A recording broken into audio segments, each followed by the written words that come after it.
முதல் வாசகம் இணைசட்ட நூலிலிருந்து வாசகம். மோசே மக்களை பார்த்து கூறியது, இதோ பார், வாழ்வையும் நன்மையையும் சாவையையும் தீமையையும் இன்று நான் உனக்கு முன்பாக வைத்துள்ளேன். அது இதுதான், இன்று நான் உனக்கு கட்டளையிடுகிறேன்.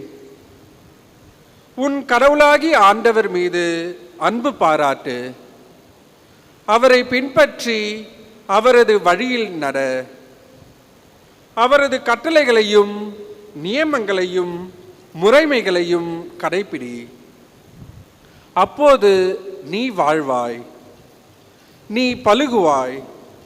நீ உடைமையாக கொள்ளப்போகும் நாட்டில் உன் கடவுளாகிய ஆண்டவர் உனக்கு ஆசி வழங்குவார்.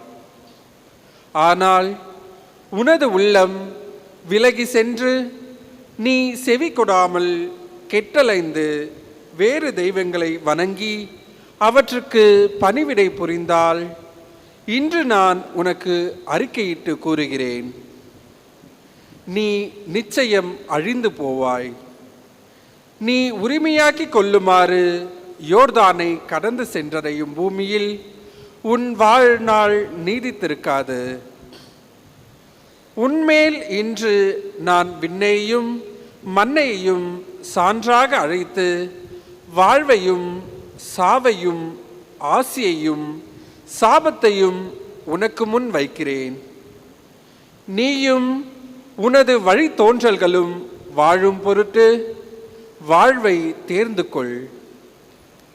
உன் கடவுளாகிய ஆண்டவர் மீது அன்பு பாராட்டு, அவரது குரலுக்கு செவி கொடு, அவரையே பற்றிக்கொள். ஏனெனில் அவரே உனது வாழ்வு, அவரே உன் நீடிய வாழ்வு.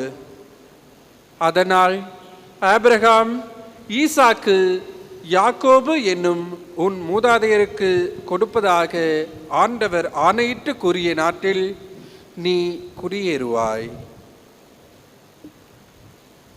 ஆண்டவரின் அருள்வாக்கு. இறைவனுக்கு நன்றி.